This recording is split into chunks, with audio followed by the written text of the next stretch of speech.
Buenos días, el día de hoy vamos a empezar la clase hablando un poco acerca de lo que es la historia de la bioética y obviamente dentro de esto lo que es la ética médica. Para poder ingresar dentro de este campo es importante que podamos tener en contexto ciertos acontecimientos, ya que vamos a ver que la ética y la bioética en el transcurso del tiempo ha tenido esta influencia y estas modificaciones gracias a muchos acontecimientos que han ido sucediendo a través del mismo. Y también vamos a ver que gran parte de estos acontecimientos han formado hitos dentro de las transformaciones, dentro de lo que es la ética y la influencia de la misma dentro de la facultad de las ciencias de la salud y específicamente lo que es la medicina. Así vamos a ver que en la prehistoria la bioética estaba constituida por la ética médica y los más antiguos testimonios van a prevenir en este momento pues de Mesopotamia y Egipto. El griego Hipócrates, que es muy famoso por lo que es el juramento hipocrático, pues este va a ser uno de nuestros hitos importantes, ya que lo vamos a ver en diferentes momentos dentro del desarrollo de las clases, de la manera en la cual él ha ido transformando los pensamientos y cómo estos pensamientos en la actualidad aún prevalecen dentro de su esencia. Sin embargo, muchos han quedado en desuso, pero podemos tomarlo a él como un punto crucial dentro de la historia para esto. La escolástica se va a desarrollar como la teología moral, la cual va a dar los tratados, los temas sobre la ley natural, la conservación de la vida, los aspectos del, de los 10 mandamientos. Esto estoy hablando de esta manera porque es una confluencia de muchos temas, ¿no? Entonces vamos a ver que esto también se va a ir transformando. En el siglo XVII ya van a poder evidenciarse algunos testimonios de manera escrita que van a relacionar la moral específicamente con lo que es la medicina. Continuando con las generalidades, pues vamos a ver que el romano Sacchea en el año de 1584 a 1659 ya va a tener algún tipo de testimonio escrito con respecto a lo que son las cuestiones médico-legales, que esto obviamente es una consecuencia de muchos aspectos que se han ido desdoblando o tal vez fragmentando dentro de lo que era la ética. A finales del siglo XVIII ya se va a afianzar un pensamiento cristiano con una elaboración laica de los deberes del médico que va a recibir más adelante el nombre de deontología médica.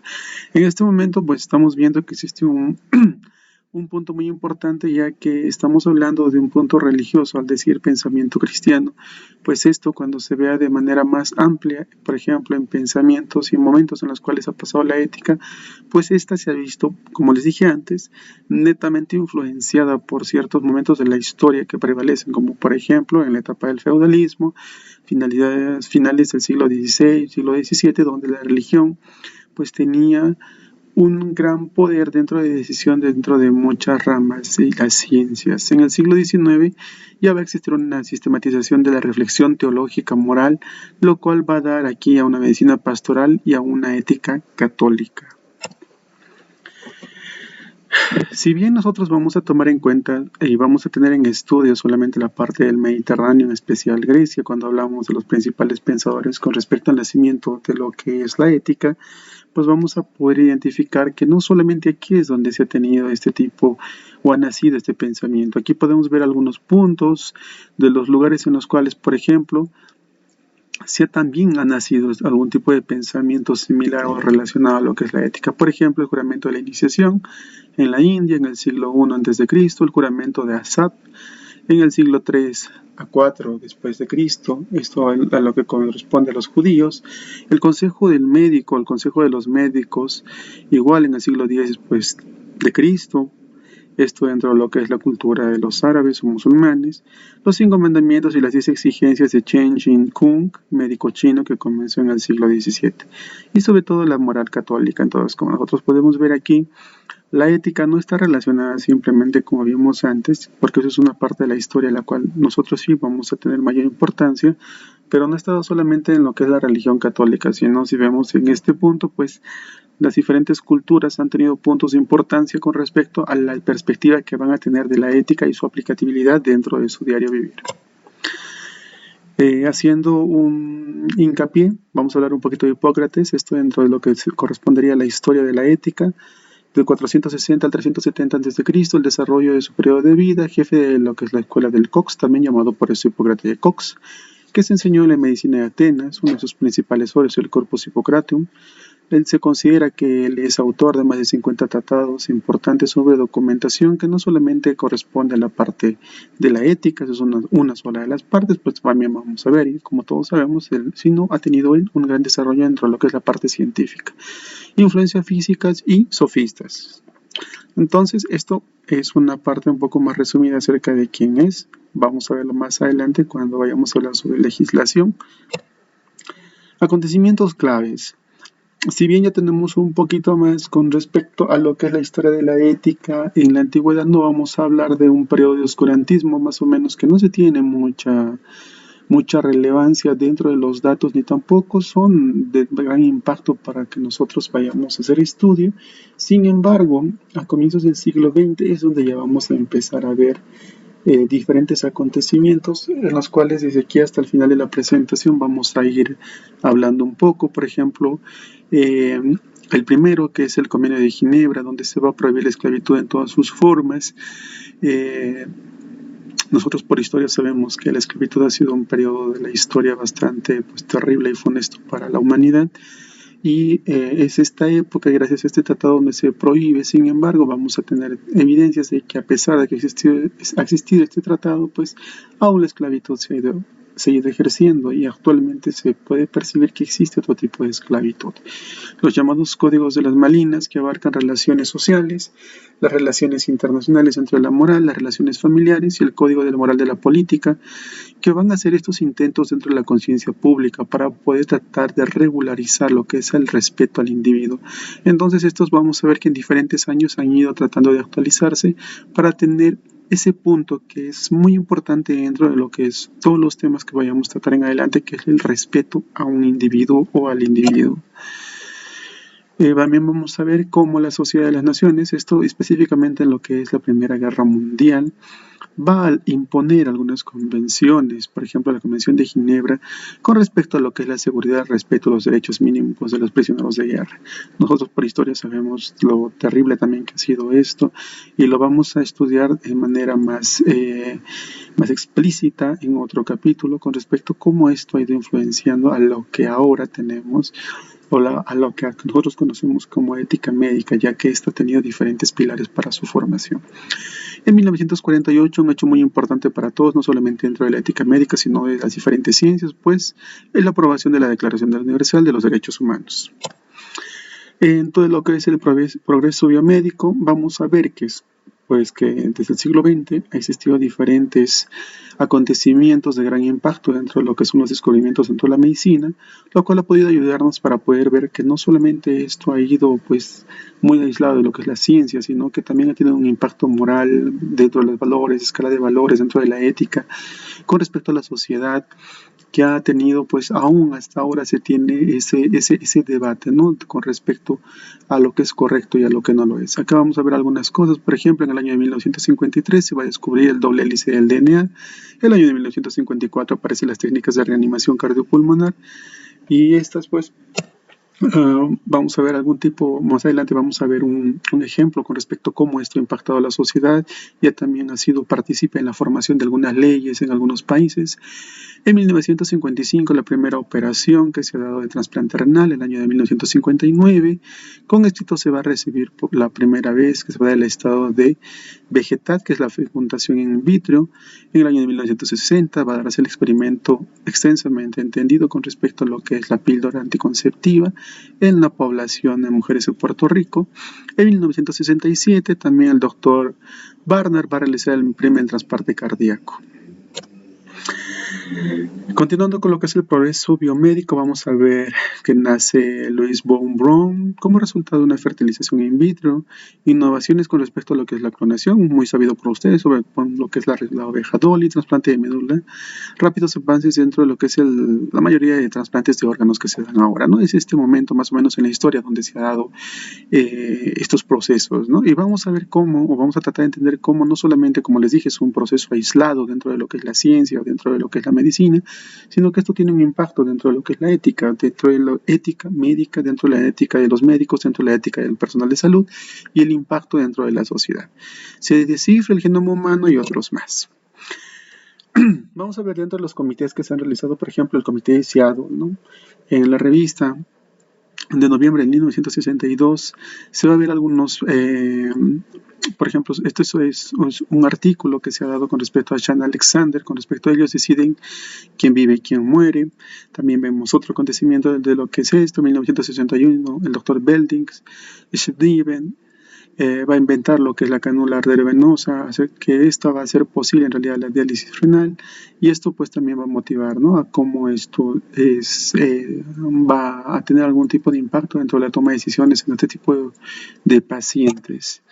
Casos de investigación no éticas con respecto a esto, ¿no? Esto también corresponde a la historia, casos muy importantes, por ejemplo, lo que ha sucedido en Becher, en la República en 1966, cuando se va a dar una publicación en el New England Journal con respecto a 22 casos de dudosa, ¿no?, de que han tenido algún acontecimiento dentro de su salud y donde se ha visto afectada su autonomía y dignidad dentro de lo que son algunas investigaciones médicas. Esta ha sido una publicación que ha causado bastante impacto dentro de lo que es la sociedad británica y por lo tanto se considera uno de los hitos dentro de lo que es las investigaciones dentro de procesos no éticos. En 1956 al 70 también se va a ver, ¿no?, cómo 700 bebés han sido afectados, infectados de manera voluntaria, se dice, por algún tipo de hepatitis, los cuales han sido obligados a los padres a firmar consentimientos. Esto también dentro de lo que es un estudio en el centro dentro del centro de Billbrook. Entonces esto también es otro de los acontecimientos en la historia muy importantes que han sucedido, teniendo hincapié de cómo se han ido desarrollando este tipo de investigaciones, las cuales obviamente por medio de publicaciones se han ido denunciando estos casos. En New York también se va a ver un hospice de 22 judíos en los cuales fueron inyectados con células cancerosas viales. Otro caso igual, el caso de lo que es de Tuskegee en Alabama, también, ¿no? Esto es un caso también muy famoso que si tenemos tiempo lo vamos a ver adelante y lo vamos a revisar con respecto a cómo se ha ido realizando algunas investigaciones con respecto a la sífilis, inoculación de la sífilis o infección de la sífilis en una población negra para poder estudiar el curso de la enfermedad. Vamos a también poder ver, por ejemplo, acá, que ya va a existir algún tipo de creación de unos comités nacionales en los cuales van a tener algún tipo de directriz con respecto a cómo se deben llevar las investigaciones en los seres humanos. Importantísimo acá lo que se va a dar el informe de Belmont, también es un punto muy importante eso. El caso de Karen Killam en 1975, ¿no? Este caso, por ejemplo, es un caso muy bonito dentro de lo que corresponde a cómo se ha ido desarrollando esto. A manera de historia, pues vemos que la joven Karen Killam comenzó, ella estaba haciendo una dieta muy estricta para poder ingresar a un vestido y de esto poder ir a una fiesta. Y bueno, en ese proceso, pues ella, al ingerir bebidas alcohólicas o un tipo de sustancias en los cuales se considera que fueron barbitúricos, ella pues fue diagnosticada después de un colapso dentro de esa, donde tuvo inconsciencia y falta de respiración. Pues se le diagnosticó por un periodo de anoxia muy prolongada, un estado vegetativo. Entonces ella estuvo en un respirador artificial. Y bueno, la importancia de este caso dentro del impacto de la legislación, vamos a verlo, es que hubo un desbalance, ¿no?, entre el que la familia y el hospital, pues después de algunos meses los padres solicitan que se retire la respiración asistida a su hija, a lo cual pues el hospital se niega. Sin embargo, después de que se da un proceso legal, se ve que la familia gana. Y después, posterior a esto, se retira el respirador, ¿no?, a la señorita King. Pero lo que sucede es que aún retirado el respirador, se ve que la señorita pudo respirar de manera autónoma, por lo tanto pudo seguir sobreviviendo o sobrevivió solamente con alimentación artificial por 9 años más, ¿no? Estuvo 10 años en esta situación. Ella murió el año de 1985 por una neumonía y pesando aproximadamente 35 kilos. Entonces es aquí donde se da un paso muy importante dentro de lo que es la legislación, ¿no? Porque esto ha sido una cápita dentro de lo que corresponde por respecto a la eutanasia dentro de lo que es la sociedad americana. También tenemos otro caso, por ejemplo, muy importante. Ella es Karen Ann Killman, para los que quieren, bueno, algunos quisieron leer sobre ella. Otro caso, por ejemplo, el caso del Baby Doll. Esto también es un caso muy interesante, en el caso de un niño que,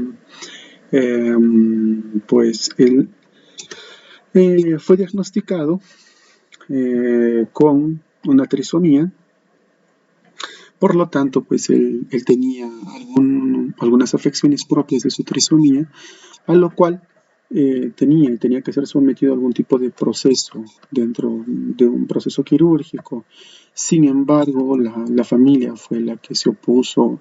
El niño tenía algún tipo de tutor dentro del mismo. Sin embargo, el tribunal falla a favor de los padres, por lo tanto, también en contra de la cirugía, el cual era una atresia esofágica. Por lo tanto, pues al no ser sometido a esto por el defecto congénito que tenía, él pues falleció, ¿no? Entonces, es muy importante esto, cómo se ve, ¿no? Este proceso dentro de lo que es la decisión, las decisiones éticas, no solamente si están sublevadas solamente a la decisión de la familia o están sublevadas solamente al personal de salud.